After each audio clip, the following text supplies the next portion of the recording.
దేవుని నామానికి వందనాలండి. మరి ఒక శ్రేష్టమైనటువంటి క్రిస్మస్ వర్తమానంతో మీ ముందు నిలబెట్టినటువంటి దేవునికి నా వందనాలు చెల్లించుకుంటున్నాను. మరి ఈ వర్తమానాన్ని ఎంతో ఆశతో రోజు వింటున్నటువంటి ప్రేక్షకులందరికీ కూడా క్రీస్తు నామంలో క్రిస్మస్ శుభాలు తెలియజేసుకుంటూ ఉన్నాను. మనం ఈనాటి వాక్య ధ్యానాని కోసం వాక్య భాగాన్ని చదువుకుందాం. లూకా సువార్త 2వ అధ్యాయము 10వ వచనం చూస్తాం. అయితే దూత భయపడుకుడి, ఇదిగో ప్రజలందరికీ కలగబోవు మహా సంతోషకరమైన సువర్తమానము నేను మీకు తెలియచేయుచున్నాను. చిన్న ప్రార్థన చేసుకుందాం. పరిశుద్ధుడా, ప్రేంగల నా గొప్ప తండ్రి, నీ పాదాలకి వందనాలయ్యా.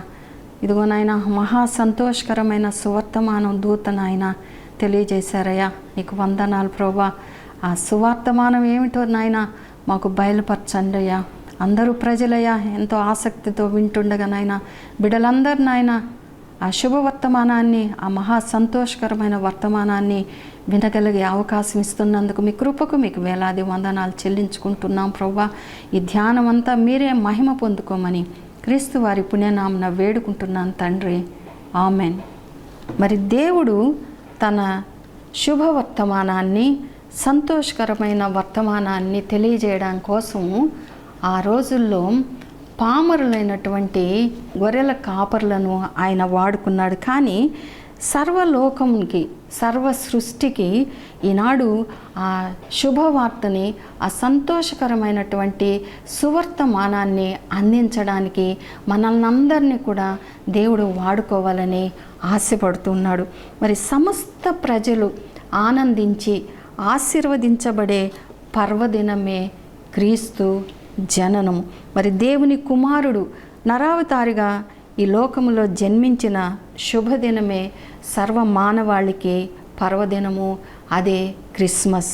మరి సర్వమానవాళికి నిత్య జీవము ఇవ్వడం కోసం కుమారుని ప్రాణము ధారబోయినంతగా తండ్రి ఏర్పరిచినటువంటి దివ్య ప్రణాళికే క్రిస్మస్. మరి ఆయన జననము మానవాళికి స్వర్గ మార్గాన్ని తెరిచింది. ఆయన జననము చరిత్రనే క్రీస్తు పూర్వము, క్రీస్తు శకము అనే 2 భాగాలుగా విభజించింది. యేసయ్య జననాన్ని నమ్మిన వారికి మరి ఈ లోకంలో సంతోషం, సమాధానం, శాంతితో పాటు పరమందు కూడా నిత్య జీవము, నిత్య సహవాసము మనకి కలుగుతాయి. కాబట్టి ఇన్ని ఆశీర్వాదాల వల్లే ఆ సర్వ మానవాళికి ఇది శుభవర్తమానమైంది.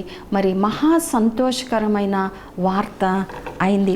మరి యేసయ్య జన్మకు కారణాన్ని తెలియజేస్తూ యోహాను భక్తుడు అంటున్నారు 3వ అధ్యాయము 16వ వచనంలో, దేవుడు లోకమును ఎంతో ప్రేమించెను కాగా ఆయన తన అద్వితీయ కుమారునిగా పుట్టిన వాని యందు విశ్వాసముంచు ప్రతివాడు నశింపక నిత్య జీవము పొందుటకు ఆయనను అనుగ్రహించనని. మరి దేవుడు లోకమును ఎంతో ప్రేమించెను.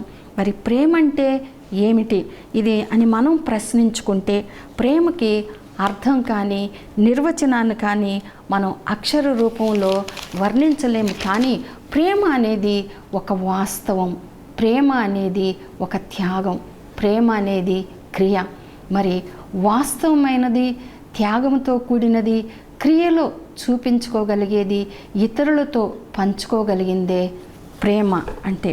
మరి ప్రేమ అంటే ఒక సానుభూతి, ఒక సలహా కాదు, కానీ ప్రేమ ఇతరులతో పంచుకునే క్రియాపూర్వకమైన త్యాగపూరితమైనటువంటిది. మరి దేవుడు ఇంత ప్రేమ కలిగినటువంటి దేవుడు మరి మానవ రూపంలో ఈ లోకానికి ఎందుకు వచ్చాడు అని మనం ఆలోచన చేస్తే మొదటిగా ప్రేమ అంటే సానుభూతి కాదు, సలహా కాదు, కానీ క్రియారూపంలో చూపించగలిగిందే ప్రేమ, నిరూపించుకోగలిగిందే ప్రేమ. మరి త్యాగంతో కూడినదే ప్రేమ, ఇతరులతో పంచుకోగలిగిందే ప్రేమ. మరి ఇంత ప్రేమ కలిగినటువంటి దేవుడు మానవ రూపంలో ఎందుకు వచ్చాడో మరోసారి మనం చూస్తాం. మొదటిగా చూస్తే కుమారుని రక్షించుకునేందుకు యేసయ్య ఈ లోకానికి వచ్చాడు.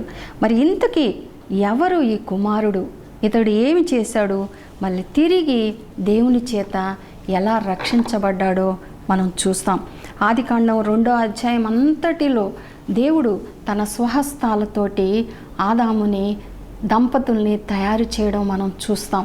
తర్వాత 3వ అధ్యాయం అంతట్లో చక్కటి ఏదెను వనాన్ని, ఆ వనం అంతటికీ కూడా ఆయన సర్వ అధికారాన్ని ఇస్తూ మరి ఆ సంపద అంతటి మీద అతన్ని నియమించి ఆ తోటని కాయమని చెప్పినప్పుడు అక్కడ వాళ్ళ దేవుని ఆజ్ఞ, దేవుడు అంతటి సంపదతో కూడినటువంటి ఆ ఏదెను వనంలో ఆ ఆదాము దంపతులను ఉంచుతూ కూడా ఒక మంచి క్రమశిక్షణలో వాళ్ళని పెట్టగలిగాడు. ఒక చిన్న చిన్న ఆజ్ఞలు కూడా వాళ్ళకి ఇచ్చాడు. ఏమి చెయ్యాలి, ఇక్కడ ఏమి చేయకూడదని కూడా దేవుడు వాళ్ళకి ఆజ్ఞ ఇవ్వడం జరిగింది. అపవాది మాటలకు వాళ్ళు భ్రమసిపోయి వాళ్ళు దేవుని ఆజ్ఞను ధిక్కరించి దేవుడు చేయకూడదు, తినకూడదన్న పండును తిని పాపానికి ఫలితమైనటువంటి మరణానికి వాళ్ళు పాత్రులయ్యారు. వాళ్ళు కావడమే కాదండి, ఆదాము నుంచి వచ్చిన సంతతి అంతా మన వరకు కూడా ఆ పాపానికి ఫలితమైన మరణానికి మనల్ని అందరినీ పాత్రులుగా చేశారు. ఇంత పెద్ద తప్పు చేసిన ఆదాము దంపతుల మీద తండ్రికి వచ్చినటువంటి కోపం క్షణికమే. మరి ఆదాము చేసిన పాపము కన్నా ఆదాము చూపించినటువంటి ఆ అమాయకత్వానికి తండ్రి హృదయం ఎంతో బ్రద్దలైపోయింది.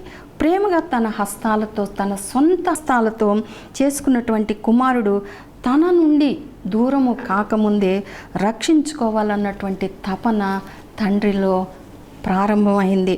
మరి ఆదాము నిరంతర పాపిగా, అవిధేయుడుగా, దోషంతో కూడిన వాడుగా శాశ్వతంగా దేవుని సన్నిధికి, దేవుని మహిమకు దూరం కావడం తండ్రికి ఇష్టం లేదు. మరి తండ్రి రాజ్యంలో ఆ దోషరహితంగా, పాపరహితంగా తండ్రితోటి తిరిగి సహవాసాన్ని కోసం దేవుడు ఏర్పాటు చేసినటువంటి ఆ దివ్యమైన ప్రణాళికే యేసయ్య ఈ లోకానికి రావడం, అదే క్రిస్మస్. మరి అంతటి ప్రేమను బట్టి ఆ రోజు ఆదాము అనుకొని ఉంటాడు, తిరిగి ఆయన కోసం ఇంతటి ప్రణాళిక నా కోసం ఏర్పాటు చేయబడింది.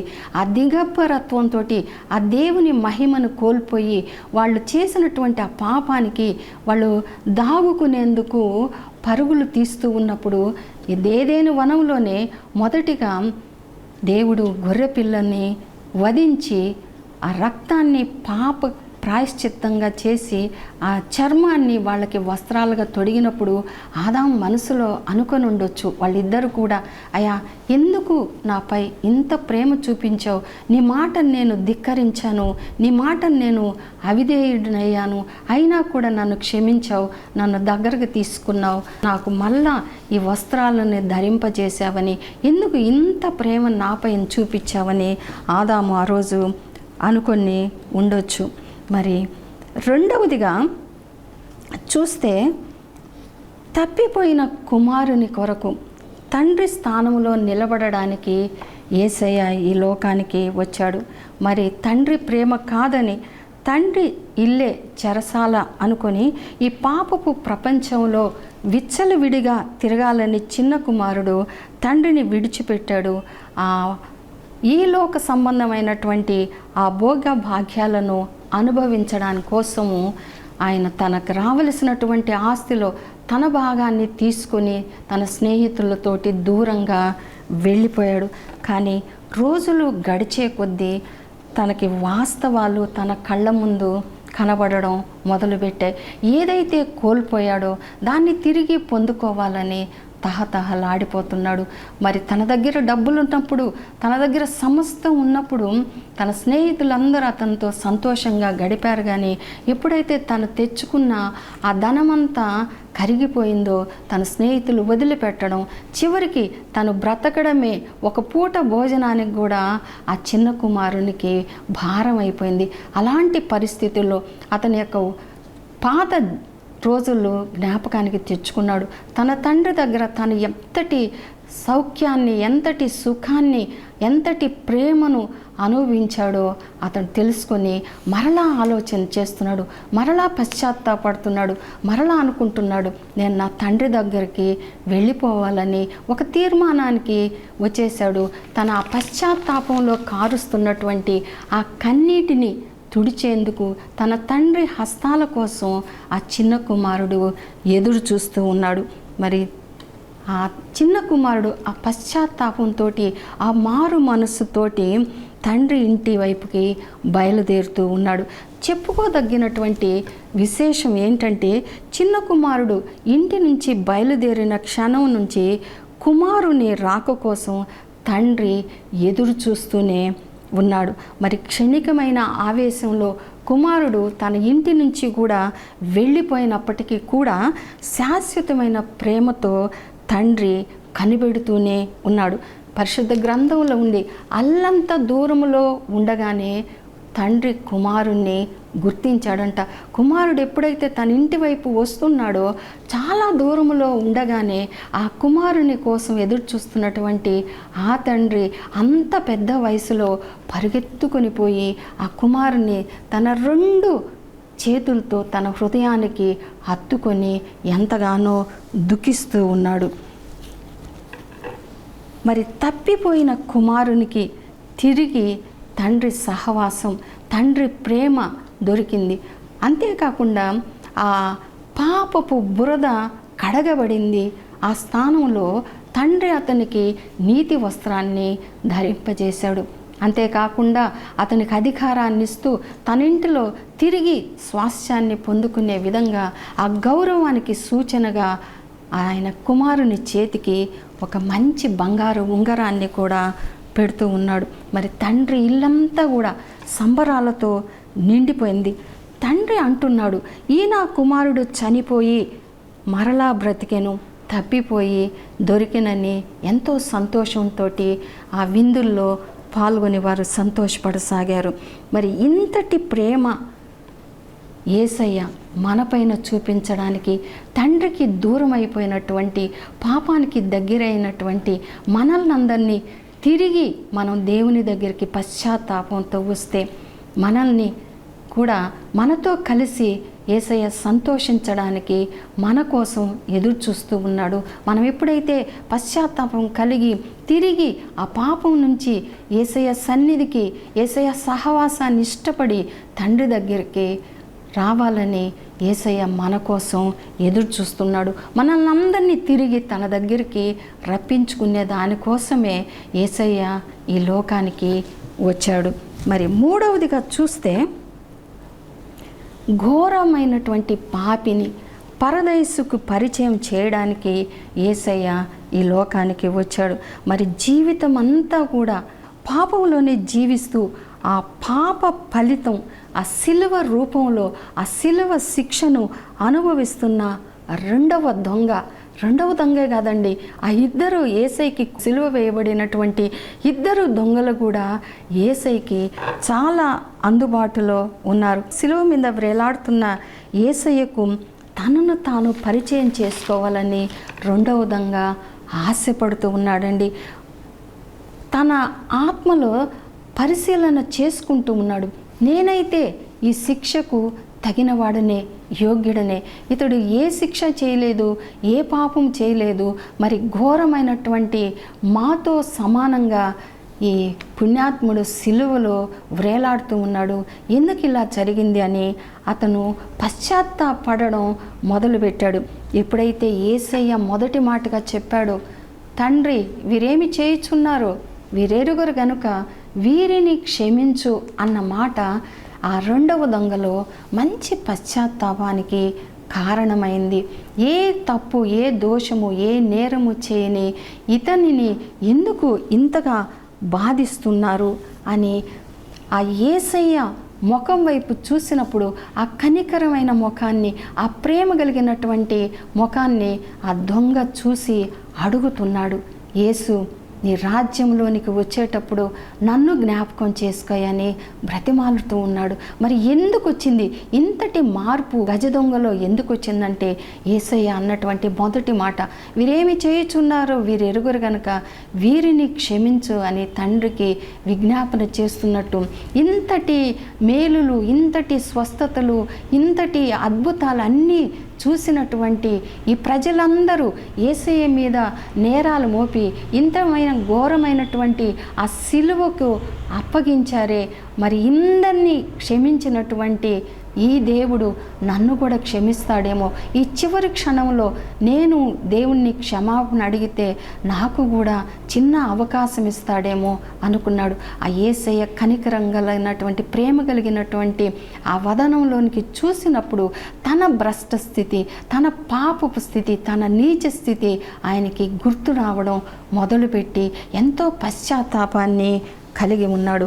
అందుకనే ఆ దొంగ అనుకున్నాడు, ఈయన నిజంగా ఏ దేవుని కుమారుడు, ఇతడు ఎదుటి వారిని ఇంతగా క్షమించగలిగే స్వభావం ఈయనకుంది అని పెద్దగా కేకలు వేయాలని అనిపించిందేమో.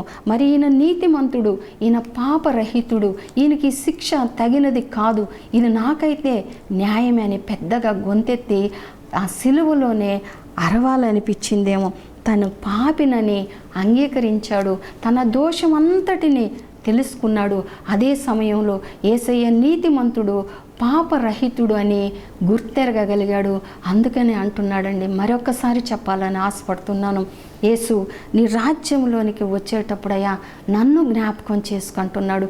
అంతటి దొంగ తన జీవితంలో యేసయ్య వాక్యాన్ని చదివినోడు కాదు. అంతటి దొంగ యేసయ్య వాక్యాన్ని చదవడం కానీ, యేసు జీవపు మాటలు వినడం కానీ, యేసు అద్భుతాలు, యేసు చేసినటువంటి చిన్న చిన్న బోధలు అతను ఎప్పుడు వినలేదు. కానీ ఇప్పుడు మాత్రం ఆ చిన్న ప్రసంగాన్ని వినబోతున్నాడంటే ఏంటంటే ఆ చిన్న సందేశం ఏంటంటే, ఎప్పుడైతే పశ్చాత్తాపంతో నీ రాజ్యంలోనికి నన్ను చేర్చుకొని ఆ దొంగ బ్రతిమలాడుతున్నాడో వెంటనే యేసయ్య అంటున్నాడు, నేడు నీవు నాతో కూడా పరదైసులో ఉంటామంటున్నాడు. మరి ఇంతటి అభయంతో కూడినటువంటి వాగ్దానాన్ని యేసయ్య ఆ పాపికి, ఆ గజ దొంగకి ఇస్తూ ఉన్నాడు. మరి ఇందుకొరకే ఏమో, అతనిలో ఆ పశ్చాత్తాపాన్ని చూడాలనే ఏమో ప్రభువు ఆ పాపిని రక్షించడానికే తన ప్రాణాన్ని నిలుపుకొని ఉండి ఉంటాడేమో. మరి ఆ దొంగకు వెంటనే ఆ పరదైసు వాగ్దానాన్ని దేవుడు అనుగ్రహించాడు. మరి పరలోకమే తుది ఊపిరిగా ప్రభువుతోటి ఆ రాజ్యంలోనికి, నిత్య రాజ్యంలోనికి ప్రభువుతో పయనించాడు. మరోసారి యేసయ్య ప్రేమను మనం జ్ఞాపకం చేసుకుందాం. మరి దొంగ ఆ క్షణంలో అనుకొని ఉంటాడు, ఎందుకయ్యా ఇంతటి పాపమైన సిలువ మరణానికే యోగ్యమైనటువంటి నన్ను ప్రేమించావు, నిన్ను సిలువకి ఎక్కించినటువంటి ఈ ప్రజలందరి పట్ల తండ్రికి వీరేమి చేస్తున్నారో వీరెరుగరయ్యా, వీరిని క్షమించని అందరి పక్షాన విజ్ఞాపన చేస్తున్నావయ్యా, ఇంత ప్రేమ పాపులమైన మా పైన ఎందుకు చూపిస్తున్నావయ్యా అని మనసులో ఆ మంచి హృదయంతో, ఆ పశ్చాత్తాపం కలిగిన హృదయంతో ఆ సిలువలోనే ఆ దొంగ దేవుని ఆరాధించి ఉంటాడండి. కాబట్టి నరుడు తన స్వనీతితో తన పాపాన్ని కానీ తన శిక్షను కానీ రద్దు చేసుకునేదానికి అసాధ్యం. పాపిగా అతడు ఆ స్థితిలో పరదైస్కి చేరలేడు. అందుకే పాపి రక్షించబడాలి, పాపము క్షమించబడాలి. మానవుడు పరలోకం అనే తండ్రి ఇంటికి నిర్దోషిగా చేరడానికి ఏకైక మార్గం యేసయ్య ఈ లోకానికి నరావతారిగా అవతరించడమే. మరి పాపిని క్షమించి పాపాన్ని శిక్షించే అధికారము యేసయ్యకు మాత్రమే ఉంది. యేసయ్య పాపికి పరమ తండ్రికి మధ్యవర్తిగా ఉండి మన పాపాన్నంతటినీ తీసివేసి మనల్ని తండ్రి దగ్గరికి చేర్చడానికే ఈ లోకానికి యేసయ్య వచ్చాడు. మరి మన అవిధేయత ఆ ప్రియ కుమారుని విధేయత వలన క్షమించబడింది. మరి ఆ కరుణామయిని మహాప్రేమ చేత మనం రక్షించబడ్డాం. ఇంత గొప్ప రక్షణ భాగ్యం మనకు ఇవ్వడానికి యేసయ్య ఈ లోకానికి వచ్చాడు. కుమారుని రక్షించుకునేదానికి యేసయ్య ఈ లోకానికి వచ్చాడు. తప్పిపోయిన కుమారుని స్థానములో ఒక తండ్రిగా నిలబడడానికి యేసయ్య ఈ లోకానికి వచ్చాడు. మూడవదిగా ఆ దొంగకి పరదైసుని పరిచయం చేయడానికి యేసయ్య ఈ లోకానికి వచ్చాడు. మరి ఇంతటి అసాధారణమైనటువంటి దైవ కార్యమే క్రిస్మస్. తండ్రి ప్రణాళికను నెరవేర్చినటువంటి ప్రేమ కార్యమే క్రిస్మస్. మరి దేవుని ప్రేమను మరొక్కసారి ఒక చిన్న కథ రూపంలో చెప్పాలని ఆశపడుతున్నాను. రాజు అనే ఒక కుర్రోడు చాలా బలహీనుడు, చాలా పేదవాడు. మరి ఆ చిన్న బాబు 6వ తరగతి చదువుతున్నాడు. మరి అతను చాలా పేదవాడు కాబట్టి ఒక పూట తింటే 2-3 రోజులు ఆ అబ్బాయికి భోజనం ఉండేది కాదు. అయినా కూడా ఆ స్కూల్ పట్ల, ఆ చదువు పట్ల ఆ ఆసక్తితోటి ఆ తినకపోయినా వస్తున్నా కూడా స్కూల్కి పోవడం, పాఠాలు వినడం, ఆకలితో ఇంటికి రావడం, ఆ నీళ్లతోటి కడుపు నింపుకునేవాడంట రాజు అనే కుర్రోడు. మరి ఒకరోజు అదేవిధంగా రాజు ఏమి తినకుండా ఆ ఆకలి మంటతో స్కూల్కి వచ్చాడే కానీ ఇంటర్వెల్ దాకా ఉండగలిగాడు. ఆ తర్వాత ఇంకా ఆ అబ్బాయి ఆకలితో ఉండలేకపోతున్నాడు. పిల్లలందరూ బయటికి వెళ్ళారు ఆడుకునేదానికి. వాళ్ళు తెచ్చుకున్నటువంటి పాకెట్ మనీతో కొనుక్కొని ఏదైనా తినడానికి. కానీ రాజు దగ్గర తినడానికి ఏమీ లేవు. మరి గదంతా చూశాడు. అతని బెంచి ముందు ఒక క్యారియర్ కనిపించింది. ఆ క్యారియర్ని అది దొంగతనం చేస్తున్నానని కూడా ఆ సమయంలో రాజు మర్చిపోయాడు. గబగబా క్యారియర్ని తీసుకొని దాంట్లో ఉన్నటువంటి ఆహారాన్ని తినేసి ఆ క్యారియర్ని మళ్ళా యథాస్థానంలో పెట్టాడు. లోపలికి పిల్లలందరూ వచ్చిన తర్వాత రాజు చేసినటువంటి ఆ తప్పు, ఆ పొరపాటు తరగతి గదంతా కూడా తెలిసిపోయింది. ఇక న్యాయానికే మారు పేరైనటువంటి ఆ మాస్టర్ గారు పెద్ద బెత్తం తీసుకొని రాజుని పిలుస్తున్నాడు. రాజుని కొట్టాలని పిలుస్తున్నాడు. పాపం రాజు ఆకలి మంటతో చేసినటువంటి ఆ పొరపాటుకి రాజు కొట్టక ముందే ఏడ్చేస్తూ ఉన్నాడు. మరి అదే సమయంలో భాస్కర్ అనే ఒక మంచి కుర్రోడు, రాజుకి స్నేహితుడైనటువంటి బలమైనటువంటి ఆ భాస్కర్ వచ్చి రాజుని పక్కకి నెట్టేసి తను ఆ స్థానంలో నిలబడ్డాడు. మాస్టారు, నన్ను కొట్టండి, నేను తట్టుకోగలను, కానీ రాజుని కొడితే రాజు 2-3 దెబ్బలకే చనిపోతాడండి, రాజుని కొట్టొద్దు, నన్ను కొట్టండి అని ఆ స్థానంలో నిలబడ్డాడండి. మరి మాస్టర్ అడుగుతున్నాడు, అందరినీ అడుగుతున్నాడు, మరి భాస్కర్ని శిక్షించాలన్నప్పుడు రాజు మీద జాలి, భాస్కర్ మీద సానుభూతి చూపించారు. భాస్కర్ అయితే ఎన్నో దెబ్బలు తిన్నాడు, కానీ రాజు వైపు ధైర్యంగా చూశాడు. రాజు బాధపడబడలేదు, నేను తట్టుకోగలను, నువ్వు తట్టుకోలేవు, పోయి నీ స్థానంలో నువ్వు కూర్చో అన్నాడు. మరి ఇప్పుడు మన హృదయంలో రాజు మీద జాలేస్తుంది, భాస్కర్ మీద సానుభూతి పెరుగుతుంది. మరి ఇంతకంటే జాలి పడాల్సిన పరిస్థితి ఒకటి ఉందండి. మరి మన సంగతి కూడా అంతే. మనం పాపము చేసాం, దాన్ని మనం తప్పులు చేస్తున్నాం, పాపం చేస్తున్నాం, దానికి తప్పకుండా మనం శిక్ష అనుభవించాలి. మరి మన పాపానికి శిక్ష ఏంటంటే నరకానికి మనం పాత్రలు అవ్వడమే. ఆ నరకం మనం భరించలేము, ఆ శ్రమని మేము తట్టుకోలేము బాబోయ్ అంటే దేవుడు మాత్రం ఒప్పుకోడు. కానీ ఆ పాపాన్ని మాత్రం తప్పకుండా శిక్షిస్తాడు. ఆ పాపం చేసిన మనల్ని రక్షించడానికి భాస్కర్ ఏ విధంగా రాజు స్థానంలో నిలబడ్డాడో మన స్థానంలో మనం అనుభవించాల్సినటువంటి ఆ శిక్షణ అంతటిని పొందడానికి సిలువలో యేసయ్య నిలబడ్డాడు. ఒకసారి భాస్కరు ఆ దెబ్బలు తిన్న తర్వాత రాజుకి ఇంకా శిక్ష లేదండి. అదేవిధంగా మనం చేసిన పాపానంతటిని యేసయ్య మోసి ఆ సిలువ పైన ఆ సిలువ శిక్షను సంపూర్తిగా ఇష్టంగా అనుభవించినందువలన ఇక మనకు శిక్ష అనేది లేదు. మరి మనం అడుగుదాం, ఎందుకయ్యా నా స్థానంలో నీవు నిలబడ్డావు, నేను అనుభవించాల్సినటువంటి శిక్షను నీవు పొందావు, ఇంతగా ఎందుకయ్యా నన్ను ప్రేమించావు, ఇందుకే నా కోసం వచ్చావని మనం ఈరోజు దేవుని సన్నిధిలో ఈ క్రిస్మస్ దినాన మనం దేవునికి పూర్తిగా లోబడదాం.